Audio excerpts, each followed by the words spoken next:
कि गौरी के और प्रोग्राम का मजा लगे हे ललनवा बाबा सुमिरनवा करे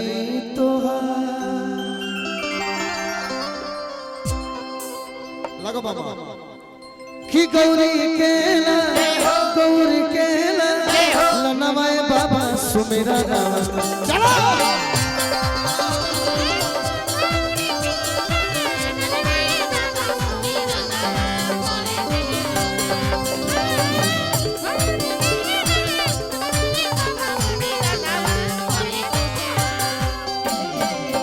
और तो सुमिरनवा करी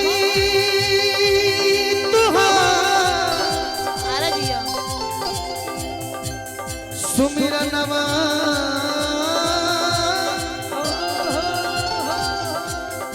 हर करी तो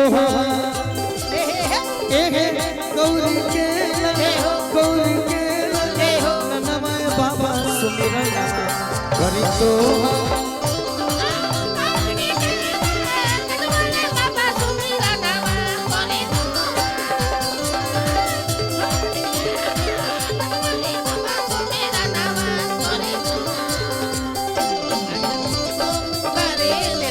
आजा तुझको पुकारे तेरा लाल आजा मसेरवानी आजा तुझको पुकारे तेरा लाल आजा मसेरवानी लेके हाथों में पूजा की थाल। प्रमोद सिंह यादव हाइलो ग्राम बंकुआ निवासी 60 बोला तो मर दे दुल्हा के बुआ के लड़का के तरफ से पुरस्कार बा। हां बहुत बहुत आशीर्वाद बा दिल से धन्यवाद।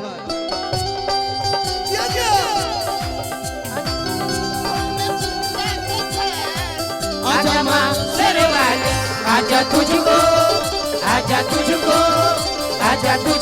पुकारे तेरा लाल आजा मसेरवानी आजा तुझको पुकारे तेरा लाल आजा मसेरवानी बाबा सुमिरनवा होली बाबा सुमिरनवा होली। अब एक बात ध्यान से सुनी हलो हर गो निहार के गावे के बजावे के कहे के तरीका अलग बा। हां जी शांति धरो एक बात गौर से सुनब सब आज समय कैसन हो गइल बा। कोई भी शुभ काम होता कोई भी निमन काम होता चाहे गांव में जग होखे जग के पूर्णाहुति होखे तिलक होखे बारात होखे केहू के नया पतो उतरल होखे चाहे कोई के लड़का भइल होखे हां जी तो सबसे पहले कैसनो प्रयास बोला लेकिन जब तक नचनिया लोग नहीं खेल तो जनता लोग का कहता का मारो खत्म बा मारो झरंगा बा एकरा गाना बजाना गाया तू हाँ लील गाना से व्यस्त थोड़े भाई अगर नचनिया लोग नहीं खे आदरणीय बड़े भाई पवन सिंह जी खेसारी जी के बोला दो आ कहो के हारमोनियम धके गावे के बाद लोग कहे के बाद कि खाली कैसेट में निमन गावेला सब इनके गावे हो तो पैसा डाण हो गइल आय हाय हाय जमाना का हो लेकिन आज से 40 वर्ष पहले यानी के कोनो काम धाम ना रहे काहे आज से 40 बरस पहले यानी के जन्म कर्म ना भई रहे जन्म कर्म भई रहे 27 में होई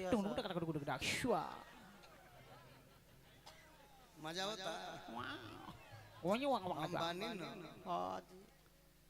जन्म कर्म भई रहे 27 मना रही से लेकिन आज से 40 वर्ष पहले कोई भी शुभ काम होके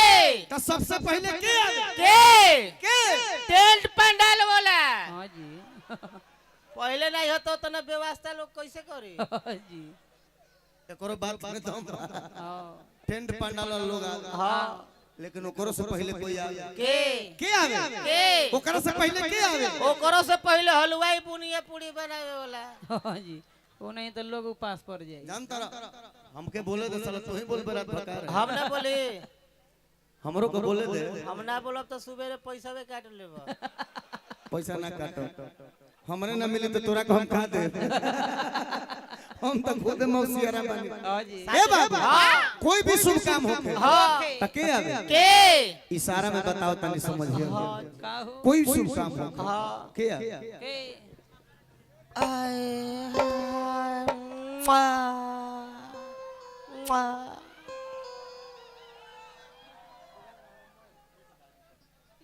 लौंडा आ कहां से कहां से कैमरा बंद करो 2 मिनट और 2 मिनट स्विच ऑफ कर दो बंद करो ओ जिलावा के आदमी हमरा के बहुत गाड़ी दे हां तनी मनी बंद कर भैया तोहर लोग कहत बंद कर हाँ भाई बंद कर दो भाई